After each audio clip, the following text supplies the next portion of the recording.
संसार का सबसे बड़ा दान क्या है? मित्रों, हम सभी अपने जीवन में कुछ ना कुछ दान करते रहते हैं।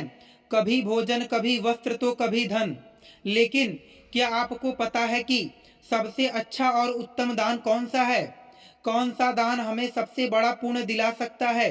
आज मैं आपको एक ऐसी कहानी सुनाने जा रहा हूँ जो न केवल आपको प्रेरणा देगी बल्कि यह भी सिखाएगी कि सच्चा दान और सबसे अच्छा दान क्या होता है और इसका महत्व कितना बड़ा है।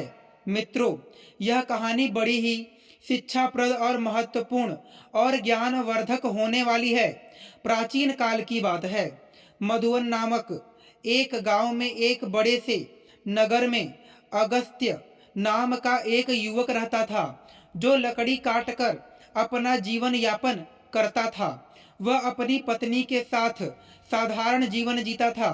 अगस्त्य का जीवन यापन सही से नहीं चल पा रहा था क्योंकि लकड़ी से होने वाली आमदनी पर्याप्त नहीं थी, जिससे हमेशा उसके परिवार में भोजन और कपड़ों की कमी बनी रहती थी।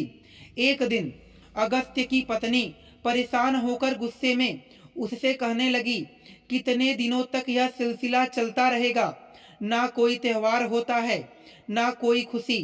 क्यों ना इस लकड़ी काटने को काम को छोड़कर तुम नगर जाकर कोई और काम कर ढूंढ लो।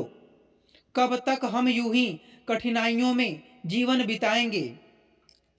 अगस्त्य ने बड़े प्यार से अपनी पत्नी को उत्तर दिया, मैं हमेशा तुम्हारी बात मानता हूँ, लेकिन मैंने पहले भी कहा है कि मैं यह नगर नहीं छोड़ सकता। शहर में यहाँ जैसी शांति नहीं मिलेगी। मैं नहीं चाहता कि यह विषय हमारे बीच दोबारा आए। उसकी पत्नी ने कहा, ठीक है, जैसा तुम्हें सही लगे। खाना तैयार है, खाकर चले जाओ लकड़ी काटने। भोजन करने के बाद अगस्त्य लकड़ी काटने के लिए जंगल की ओर निकल पड़ा। चलते चलते वह काफी दूर चल आया। वह सोचने लगा, आज तो बहुत दूर आ गया हूँ, मुझे एक बड़ा पेड़ चाहिए। लेकिन वहाँ ऐसा कोई बड़ा पेड़ नजर नहीं आ रहा था। वहाँ एक पेड़ है पर छोटा है, चलो आज के लिए इसी से काम चला लेता हूँ। अगस्त्य ने वह पेड़ काटा और सिर पर जलाऊ लकड़ी का गठ रखकर नगर की ओर बेचने के लिए निकल पड़ा। लेकिन नगर पहुंचने पर उसने देखा कि लकड़ी खरीदने वाला कोई नहीं था। वह सोचने लगा, क्या मुझे यह सारी लकड़ियां घर वापस ले जानी पड़ेंगी? तभी रास्ते में एक पंडित ने उसे आवाज लगाई, सुनो लकड़ी बेचने वाले, इधर आओ। यह लकड़ियां कितने की हैं? अगस्त्य ने कहा, पंडित जी, आपको सारी लकड़ियां चाहिए या आधी? अगर सारी चाहिए तो कम दाम में दे दूंगा। पंडित ने कहा, मुझे सारी लकड़ियां चाहिए, लेकिन तुम्हारे बताए गए दाम पर नहीं, मैं सिर्फ अपने दाम पर दे सकता हूँ। अगस्त्य ने थकान भरे स्वर से कहा, अरे पंडित जी, तो फिर यह लकड़ियां बहुत सस्ती हो जाएंगी, लेकिन चलिए दे दीजिए, वैसे भी मैं थक चुका हूँ। पंडित ने 50 रुपए देते हुए कहा, यह लो और लकड़ियां यहाँ रख दो। वैसे तो तुम भूखे लग रहे हो, क्या कुछ खाना चाहोगे? सब तैयार है, खाना खाकर ही जाना। अगस्त ने कहा, मुझे भूख तो बहुत लगी है, लेकिन अगर मैं खाऊंगा तो आपके लिए खाना नहीं बचेगा। रहने दीजिए, मैं घर जाकर खा लूंगा। पंडित मुस्कुराते हुए बोले, चिंता मत करो, यहाँ इतना खाना है कि 10 लोग और खा सकते हैं। जब भी भूख लगे यहाँ आ जाया करो। अगस्त ने पूछा, क्या आप हमेशा ही सबको ऐसे खाना खिलाते हैं? पंडित ने उत्तर दिया, जब तक ईश्वर मुझे शक्ति देते हैं मैं यह काम करता रहूंगा। यह सब ईश्वर की मर्जी है। अगस्त ने कहा, ठीक है, तो मैं आज खाना यहीं पर खाऊंगा। उस दिन अगस्त ने उस पंडित के घर पर भर पेट भोजन किया और धन्यवाद देते हुए बोला, महाराज, आप बहुत ही दयालु और नेक दिल वाले इंसान हैं। ऐसा अच्छा काम करने में मैं आपकी मदद करना चाहता हूँ। अब से मैं लकड़ियाँ मुफ्त में दे दिया करूँगा। ठीक है, अब मैं चलता हूँ। पंडित ने कहा, बेटा सकुशल जाओ। अगस्त ने काटी हुई सारी लकड़ियां पंडित को मुफ्त में दे दी और घर की ओर निकल गया। घर पहुंचते ही उसकी पत्नी ने पूछा, इतनी देर क्यों हो गई? क्या आज लकड़ियों का अच्छा सौदा मिल गया? अगस्त ने उत्तर दिया, देखो सौदा अच्छा तो नहीं था, आज केवल 50 रुपए ही मिले थे। यह लो रुपए। उसकी पत्नी ने आश्चर्य से पूछा, क्या सच में तुम मुझे केवल 50 रुपए दे रहे हो? मैंने सोचा था कि आज शायद 2 गुना कमा लाओगे, लेकिन तुमने तो आधे ही दिए हैं। इतनी देर तक तुम कहाँ थे, क्या कर रहे थे? तब अगस्त ने कहा, लकड़ियां बेचने निकला था, लेकिन खरीदने वाला कोई नहीं मिला। फिर पास के नगर में एक पंडित के घर चला गया। उसके यहाँ जो भी जाता था वह उसे प्यार से भोजन कराता था। ऐसे लोगों के लिए हमें कुछ करना चाहिए। उसकी पत्नी ने पूछा, हमेशा खाना खिलाते हैं, फिर तो वे बहुत अमीर होंगे। नहीं तो इतने लोगों को खाना कैसे खिलाते हैं? और तुमने उनकी मदद कैसे की? अगस्त्य ने कहा, वे उतने अमीर नहीं हैं जितना तुम सोच रही हो। वे एक अच्छी भावना रखने वाले हैं और गोपालगढ़ के मंदिर के पुजारी हैं। वे अपनी मेहनत की कमाई से ही सबको खिलाते हैं। मैंने उनकी मदद करने के लिए कहा है कि मैं उनके लिए हमेशा लकड़ियां 50 रुपए में ही काट कर दे दिया करूंगा। उनकी पत्नी ने कहा, इतना ही काफी है, लेकिन अगर तुम 2 गट्ठर लकड़ी नहीं काट सकते तो हर दिन 50 रुपए में घर कैसे चलेगा? मुझे बताओ। अगस्त ने उत्तर दिया, मैं अपनी हर कोशिश करूंगा और जो भगवान की इच्छा होगी वह होगा। आज मैंने उनके घर खाना खाया है, एक दिन तुम्हें भी वहां ले चलूंगा। इसके बाद अगस्त ने हर दिन जलाऊ लकड़ी काटी और अपने वादे के मुताबिक पंडित को सिर्फ 50 रुपए में ही बेचा। एक दिन पंडित भोजन करने बैठे ही थे कि बाहर से आवाज आई, महाराज लकड़ी लेकर आया हूँ, रुपए दे दीजिए। यहाँ आकर लकड़ी ले लीजिए ताकि मैं जा सकूं। पंडित ने बाहर जाकर कहा, अगस्त्य मैं तुम्हें 50 रुपए नहीं दे सकता, तुम अपनी लकड़ियां वापस ले जाओ। अगस्त्य ने कहा, पैसे कल दे देना, लेकिन लकड़ियां यहीं छोड़ दूंगा। मुझे बहुत भूख लगी है, क्या आप मुझे भोजन दे सकते हैं? वैसे भी आप सबको खिलाते हैं। पंडित ने मुस्कुराते हुए कहा, बहुत अच्छे अगस्त, पहले अपने हाथ पैर धो लो, तब तक मैं भोजन की व्यवस्था करता हूँ। पंडित ने घर के अंदर जाकर अपनी पत्नी से यह बात कही। उसकी पत्नी बोली, आपने ऐसा वादा क्यों किया? हमारे घर में खाने के लिए कुछ भी नहीं बचा है, सिवाय उस भोजन के जो मैंने अभी आपको परोसा है। पंडित की पत्नी बोली, इस समय हम अगस्त को खाना कैसे खिलाएंगे? सारा खाना खत्म हो चुका है, क्या आपको यह नहीं पता? पंडित बोले, अरे इसमें कौन सी बड़ी बात हो गई?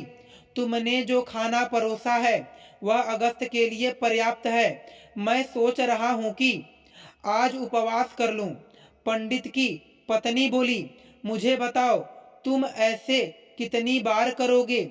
जब हमारे पास खुद के लिए भी पर्याप्त नहीं है तो दूसरों के लिए इतना सब कुछ क्यों करते हो? यह सब कहाँ से आएगा?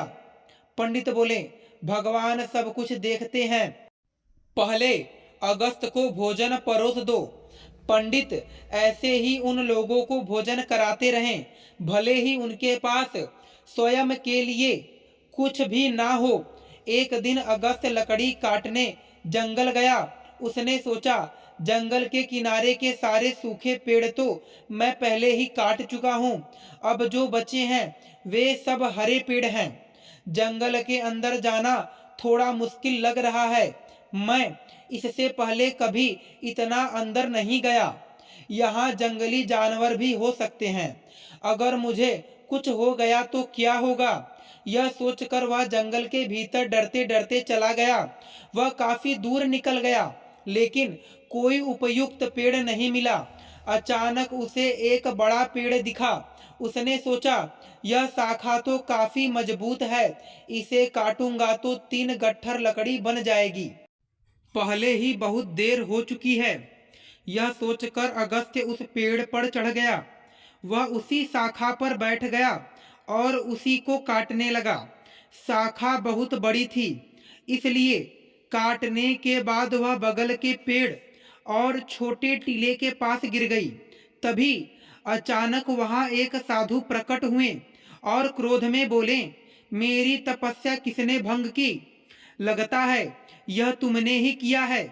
मैं तुम्हें श्राप देता हूं कि तुम कुत्ता बन जाओगे।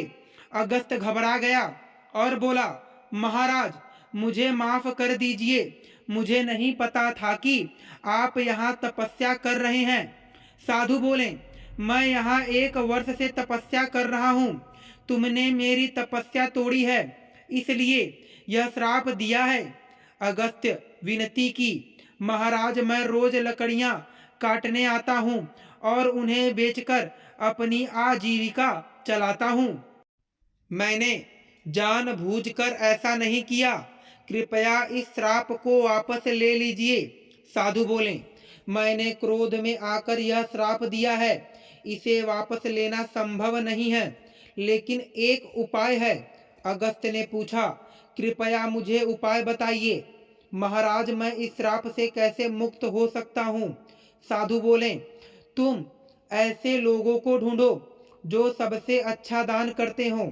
उनके भोजन के बाद बचा हुआ एक भी दाना खा लोगे तो तुम्हारा श्राप समाप्त हो जाएगा। जब तुम पूरी तरह सफेद हो जाओगे तब इस श्राप से मुक्त हो जाओगे। अगस्त्य ने रोते हुए कहा, महाराज मैं अपनी पत्नी का एकमात्र सहारा हूँ। लकड़ियाँ बेचकर जो पैसे लाता हूँ उसी से हमारा गुजारा होता है। अब मैं कुत्ता बन गया हूँ तो मेरी पत्नी का अब क्या होगा? साधु बोले, चिंता मत करो, भगवान उसकी मदद करेंगे। जब तुम्हारा श्राप टूटेगा तब तुम्हारा जीवन सुखी हो जाएगा, धन धान्य से भरा होगा और तुम्हें हर कष्ट से मुक्ति मिलेगी। यह कहते हुए साधु वहां से चले गए। अगस्त्य साधु के श्राप के कारण कुत्ते में बदल जाता है। अगस्त्य साधु से कहता है, मुझे अब इजाजत दीजिए महाराज। इतना कहकर वह श्राप से छुटकारा पाने के लिए यात्रा पर निकल पड़ता है। वह सोचने लगता है, जैसा साधु ने कहा था, मुझे सबसे अच्छा दान देने वाले कहाँ मिलेंगे? मेरी समझ में कुछ नहीं आ रहा। हाँ, पंडित जी वह बड़े ही उदार और नेक दिल के थे। अब मैं सबसे पहले उन्हीं के पास जाता हूँ। अगस्त्य कुत्ते के रूप में पंडित के घर पहुँचता है। पंडित अपनी पत्नी से कहते हैं, चलो अच्छा हुआ आज मैं बिना किसी बाधा के सभी मेहमानों को भोजन खिला पाया। सच में भगवान की कृपा है। पंडित के भोजन कर लेने के बाद उसकी पत्नी ने बचे हुए भोजन को बाहर फेंक दिया। अगस्त्य कुत्ते के रूप में वहां पहुंचा और पंडित के बचाए हुए भोजन को खा लिया। खाना खाते ही उसका आधा शरीर सफेद हो गया। अगस्त्य खुशी से कहने लगा, मुझे पता था कि पंडित जी बहुत ही दयालु व्यक्ति हैं। मुझे आधे श्राप से मुक्ति मिल गई, लेकिन पूरी तरह मुक्त होने के लिए मुझे किसी और को ढूंढना होगा। यह सोचते हुए अगस्त्य आगे बढ़ता है। वह कहता है, अगर मैं इस श्राप से मुक्त हो गया तो मैं सुख समृद्धि और शांति के साथ जीवन जीऊंगा। भले ही मैं कितने भी साल लकड़ियां काट लूं, इतना बड़ा कभी नहीं बन सकता। मुझे साधु महाराज को धन्यवाद देना चाहिए। इतना कहकर अगस्त्य दूसरे व्यक्ति की तलाश में निकल पड़ता है। एक दिन वह कैलाश नाम के एक युवक को हल जोतते हुए देखता है। अगस्त्य कुत्ते के रूप में उसके घर के सामने बैठ जाता है। तभी रमेश नाम का एक व्यक्ति वहां से गाय लेकर जाता है। वह कहता है, कैलाश बहुत ही नेक इंसान है। वह सिर्फ मुझे ही नहीं, कई और लोगों को भी गाय दान कर रहा है। ऐसे व्यक्ति को आशीर्वाद मिलना चाहिए। अगस्त्य यह सुनकर सोचता है, वाह, आज मुझे श्राप से मुक्ति मिल जाएगी। कैलाश भी पंडित जी के जैसे ही दयालु होंगे। अब देखता हूँ वह कब भोजन करते हैं। अगस्त वहां बहुत देर तक इंतजार करता है। कैलाश ने जब भोजन किया और पत्तल को बाहर फेंक दिया तो अगस्त्य तुरंत उस पत्तल पर बचा हुआ खाना खा लेता है। उस पत्तल पर लेकिन यह देखकर वह हैरान रह जाता है। वह कहता है, अरे, मेरे शरीर का रंग नहीं बदला। कैलाश ने तो गाय का दान भी किया था, फिर भी यह क्यों नहीं हुआ? मुझे कुछ समझ नहीं आ रहा है। थोड़ी देर बाद अगस्त्य वापस पंडित जी के घर के बाहर आकर बैठ गया। वहां उसने दो युवकों को बातचीत करते हुए सुना। पहला युवक बोला, अरे मनोज, आज कैलाश ने फिर गाय का दान दिया। दूसरा युवक बोला, हाँ, वह चाहे कितना भी बड़ा दान कर ले, लेकिन हमेशा नगर के बाहर वालों को ही बुलाकर दान करता है। सच जानोगे तो हैरान रह जाओगे। उसकी सारी गायें 2 महीने से ज्यादा दूध नहीं देती। पहला युवक चौंक कर बोला, क्या अगर वह ऐसा करता है तो उसे अवश्य ही पाप लगेगा। हमारे सेठ की तरह कोई और नहीं कर सकता। वह एक महान दानी हैं। 1 हफ्ते से खाना बांट रहे हैं और कल आखिरी दिन है। अन्य दान के साथ वस्त्र दान भी करेंगे। सेठ जी खुद वहां सबके साथ 1 हफ्ते से खाना खा रहे हैं। कभी उनके जैसा परोपकारी देखा है कहीं? अरे, यह तो कुछ भी नहीं है। उन्होंने हमारे नगर में अच्छी सड़कें बनवाई हैं, हर जगह कुएं और तालाब खुदवा दिए हैं। सच में उन्होंने हमारे लिए बहुत कुछ किया है। ऐसा धर्मात्मा मैंने कभी नहीं देखा। यह बातें सुनकर अगस्त्य बहुत खुश हुआ। उसके मन में विचार आया, चलो अब तो तय है कि मुझे मेरे श्राप से मुक्ति मिल जाएगी। मुझे तुरंत सेठ जी के पास जाना चाहिए। वह अपने घर में नहीं बल्कि लोगों के साथ खाना खा रहे हैं। इस अवसर का लाभ उठाकर अगले दिन अगस्त्य उस जगह पर पहुंच गया जहां सेठ जी भोजन करा रहे थे। वहां उसने सेठ को कपड़े बांटते हुए देखा और सोचने लगा, सेठ जी कितने महान हैं। वह भोजन देने के साथ साथ सभी को वस्त्र भी बांट रहे हैं। मैं जिस अच्छे लोगों को ढूंढ रहा था, निश्चय ही यह वही व्यक्ति हैं। मुझे उनके भोजन के बाद इंतजार करना होगा। सेठ जी के भोजन करने के बाद कुछ लोग उस पत्ते को बाहर फेंक देते हैं जिसमें सेठ ने खाना खाया था। यह देखकर अगस्त्य वहां गया और उस पत्ते में बचा हुआ खाना खा लिया। लेकिन यह देखकर चौंक गया। उसने कहा, अरे, यह क्या? इतने महान दानी सेठ जी का भोजन करने के बाद भी मेरा रंग नहीं बदला। यह श्राप तो किसी दूसरी वजह से लग रहा है। मुझे तुरंत उस साधु के पास जाना चाहिए जिन्होंने मुझे यह श्राप दिया। अगस्त्य उस स्थान पर पहुंचा जहां साधु मौजूद थे। वह साधु को प्रणाम करता है। साधु उसे निराश देखकर पूछते हैं, क्या हुआ अगस्त्य? ऐसा लगता है कि तुम्हें अभी तक केवल एक ही सही व्यक्ति मिला है।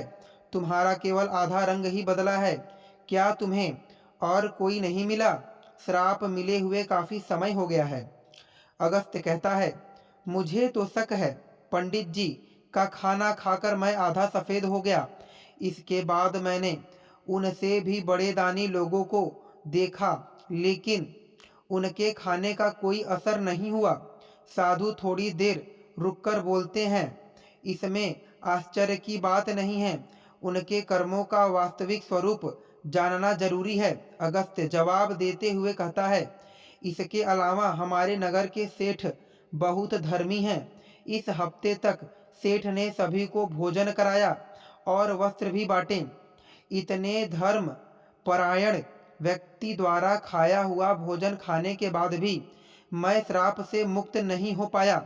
इसमें कुछ रहस्य जरूर है।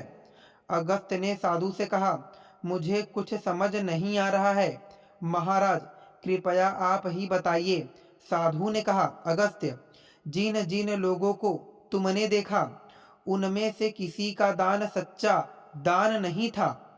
कैलाश ऐसी चीजें दान कर रहा था जिसकी उसे कोई जरूरत नहीं थी। अगर उसे उनकी जरूरत होती तो वह उन्हें कभी दान नहीं करता। और सेठ जो भी दान देता है उसे दान नहीं माना जा सकता, क्योंकि वह खुद नहीं कमाता। वह तुम्हारे जैसे लोगों द्वारा दिए गए कर्ज के मुनाफे का उपयोग राज्य के लोगों पर करता है।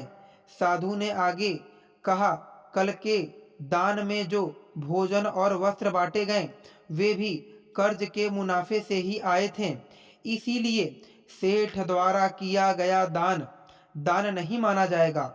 वह सिर्फ लोगों का पैसा लोगों पर खर्च करना कहा जाएगा। ऐसे में सेठ के द्वारा कराया गया भोजन तुम्हारे श्राप पर कोई असर नहीं कर सकता। समझ लो, सही दान वही था जो पंडित ने भूखे को भोजन देकर किया। भले ही उन्होंने खुद नहीं खाया, लेकिन उनका दान श्रेष्ठ था। इसीलिए तुम्हें और प्रयास करना होगा। तुम श्राप से मुक्ति के करीब हो। अगस्त्य ने कहा, समझ गया महाराज, धन्यवाद देकर उदास मन से अगस्त्य वहां से चल पड़ा। उसने सोचा, बाप रे, कितनी दूर आ गया हूँ, बहुत भूख लगी है। अच्छा होगा कि पास में कुछ खाने को मिल जाए। तभी उसने देखा एक किसान घड़े में पानी लेकर जा रहा था। पास में खड़े दो युवक आपस में बातें कर रहे थे। उस किसान को देख रहे हो? वह रोज इस धूप में इस पानी से भरे मटके से यहाँ से गुजरने वाले लोगों को इस घड़े में से पानी पिलाता है। वह बूढ़ा किसान 90 साल से अधिक का लगता है, पर फिर भी उसका काम काबिले तारीफ है। थोड़ी देर में किसान ने खाना निकाला और खाने लगा। भूखे अगस्त्य को देखकर किसान ने अपने भोजन में से कुछ लिया और उसे दे दिया। जैसे ही अगस्त्य ने वह भोजन खाया, उसका श्राप समाप्त हो गया और वह वापस इंसान बन गया। उसने किसान को धन्यवाद दिया और खुशी खुशी वापस लौट आया। उसने सोचा, सचमुच दान कभी छोटा या बड़ा नहीं होता। भूख मिटाने वाले पंडित जी और प्यास बुझाने वाले इस किसान जैसा होना ही सच्चा दान है। सबसे अच्छा दान वही है जो अपने स्वार्थ के बजाय दूसरों की मदद के लिए किया जाए। चलते चलते अगस्त्य अपनी पत्नी के पास नगर पहुंच गया और खुशी से रहने लगा। उधर पंडित ने इतना दान कर दिया था कि उसके पास खाने को भी कुछ नहीं रह गया था। जब उसकी पत्नी ने उनसे कहा, पास के नगर में एक राजा रहते हैं जो पुण्य को खरीद लेते हैं, आप उनके पास जाकर अपना कुछ पुण्य बेचकर पैसे ले आइए ताकि हमारा काम चल सके। पंडित ने पहले तो मना कर दिया, लेकिन पत्नी के बार बार कहने पर वह जाने को तैयार हो गया। उसकी पत्नी ने उसके खाने के लिए 4 रोटियां बनाकर दी। पंडित अपने घर से चल दिया। जब वह नगर के समीप पहुंचा तो उसने एक तालाब देखा। वहां स्नान आदि कर्मों से निर्वृत्त होकर वह रोटियां खाने के लिए बैठा ही था कि एक कुतिया उसके सामने आ गई। कुतिया ने जंगल में बच्चों को जन्म दिया था। 3 दिन से कुतिया ने कुछ नहीं खाया था। उसके बच्चे भूखे थे। भारी बारिश के कारण वह बच्चों को छोड़कर कहीं जा भी नहीं सकती थी। पंडित ने कुतिया को भूखा देखा तो अपने भोजन में से एक रोटी उसे दे दी। कुतिया ने रोटी खा ली, फिर उसने दूसरी रोटी दी, जिसे कुतिया ने खा ली। इस तरह पंडित ने एक एक करके अपनी चारों रोटियां कुतिया को खिला दी। कुतिया तृप्त हो गई, लेकिन पंडित खुद भूखा रह गया और वहां से चल पड़ा। पंडित राजा के पास पहुंचा और कहा, मैं अपना पुण्य बेचना चाहता हूँ। राजा ने कहा, आप दोपहर के बाद आइए। राजा ने अपनी पत्नी से पूछा, एक विद्वान पंडित यहाँ आया है जो अपना पुण्य बेचना चाहता है। तुम्हारे अनुसार उसके पुण्य में से कौन सा पुण्य सबसे बड़ा है, जिसे मैं खरीदूंगा? राजा की पत्नी ने कहा, वह पुण्य जो आज उसने जंगल में एक बच्चों वाली कुतिया को रोटी खिलाकर कमाया है, वही पुण्य अच्छा है। पत्नी की यह बात सुनकर राजा पंडित के पास गया और बोला, आप कौन सा पुण्य मुझे देंगे? पंडित बोला, आप कौन सा पुण्य लेना चाहते हैं? राजा ने कहा, आज आपने जो यज्ञ किया, हम उसी का पुण्य लेना चाहेंगे। पंडित ने कहा, मैंने आज कोई यज्ञ नहीं किया, मेरे पास इतना धन नहीं है कि यज्ञ कर सकूं। राजा ने उत्तर दिया, आपने आज तालाब किनारे एक भूखी कुतिया को 4 रोटियां खिलाई हैं, हम वही पुण्य खरीदना चाहते हैं। पंडित ने पूछा, उस समय तो वहां कोई नहीं था, आपको कैसे पता चला? राजा ने कहा, मेरी पत्नी पतिव्रता है, उसने यह सब देखा और मुझे बताया। पंडित ने कहा, अच्छा, लेकिन इसका मूल्य क्या देंगे? राजा ने कहा, आपकी रोटियां जितने वजन का था, उतना ही वजन के हीरे मोती तौल कर दूंगा। पंडित ने सहमति दे दी। राजा ने रोटियों के वजन की बराबरी के लिए तराजू में हीरे और मोती रखवा दिए, लेकिन जितने भी रत्न रखे गए, रोटी वाला पड़ला ऊपर ही नहीं उठा। राजा ने कहा, और रत्न लेकर आओ। जब पंडित ने अपने पुण्य का ऐसा प्रभाव देखा तो उसकी आंखें खुल गईं। उसने कहा, महाराज, मैं अभी यह पुण्य नहीं बेचूंगा। राजा बोला, जैसी आपकी इच्छा। पंडित वहां से चला गया। वह उसी तालाब के पास पहुंचा जहां उसने कुतिया को रोटियां खिलाई थीं। वहां से उसने कुछ चमकते हुए कंकड़, पत्थर और कांच के टुकड़े उठाए, उन्हें एक कपड़े में बांधा और अपने घर लौट आया। घर पहुंचकर उसने अपनी पत्नी से कहा, इस पोटली को भोजन करने के बाद खोलना। इतना कहकर वह बाहर चला गया। पत्नी के मन में पोटली खोलने की उत्सुकता हो रही थी। उसने पोटली खोली तो उसमें से हीरे, पन्ने और मणिक चमक रहे थे। वह बेहद प्रसन्न हुई। थोड़ी देर बाद जब पंडित वापस आया तो उसकी पत्नी ने पूछा, इतने सारे हीरे पन्ने कहाँ से ले आए? पंडित ने कहा, क्यों मजाक कर रही हो? पत्नी बोली, मजाक नहीं कर रही हूँ, मैंने खुद पोटली खोलकर देखी है, उसमें तो ढेर सारे बेशकीमती हीरे पन्ने भरे पड़े हैं। पंडित बोला, मुझे लाकर दिखाओ। पत्नी ने पोटली को उसके सामने रख दी और उन्हें देखकर आश्चर्यचकित रह गया। उसने समझा कि यह सब उसी पुण्य का प्रभाव है जो उसने कुतिया को रोटी खिलाने से प्राप्त किया था। फिर उसने अपनी यात्रा का सारा वृत्तांत अपनी पत्नी को सुनाया। उसने बताया कि किस प्रकार होता है राजसी और तामसी दान का फल। एक भूखी कुतिया और उसके बच्चों को रोटी देने के कारण यह चमत्कार हुआ। उसने यह भी कहा कि यह सब भगवान की कृपा है और दया ही परिणाम है। पंडित ने अपनी पत्नी से कहा, यह भगवान का संदेश है कि जरूरतमंद की मदद करना सबसे बड़ा पुण्य है। जो व्यक्ति दुखियों और अप्रभावग्रस्त लोगों की सहायता करता है, उसे ईश्वर अनंत गुणों का फल प्रदान करता है। मित्रों, आज के समय समाज में कई लोग दान सिर्फ अपने मान सम्मान और प्रतिष्ठा के लिए करते हैं। वे इसे एक सामाजिक दिखावे के रूप में अपनाते हैं। ऐसा दान देने से ना तो सच्चा पुण्य मिलता है और ना ही इसका समाज में कोई दीर्घकालीन प्रभाव होता है।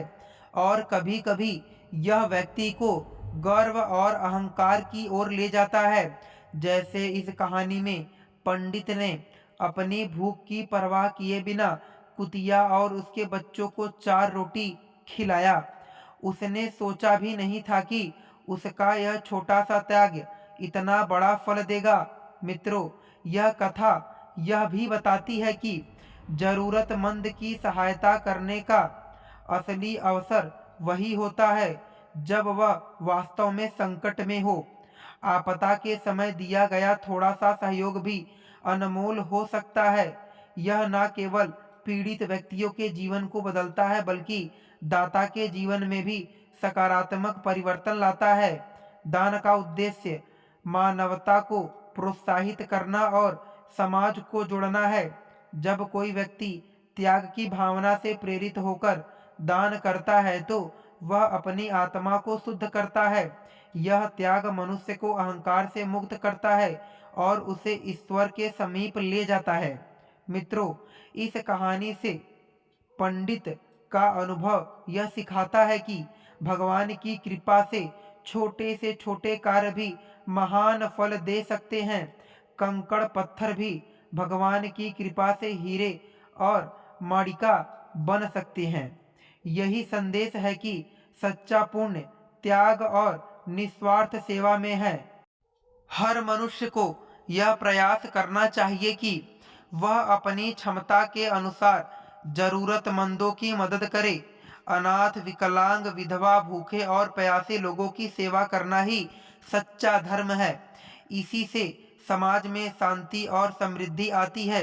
मित्रों, आपने इस कहानी से क्या सीखा, हमें कमेंट करके अवश्य बताएं। अगर कहानी अच्छी लगे तो लाइक शेयर करें और हमारे चैनल को सब्सक्राइब करें।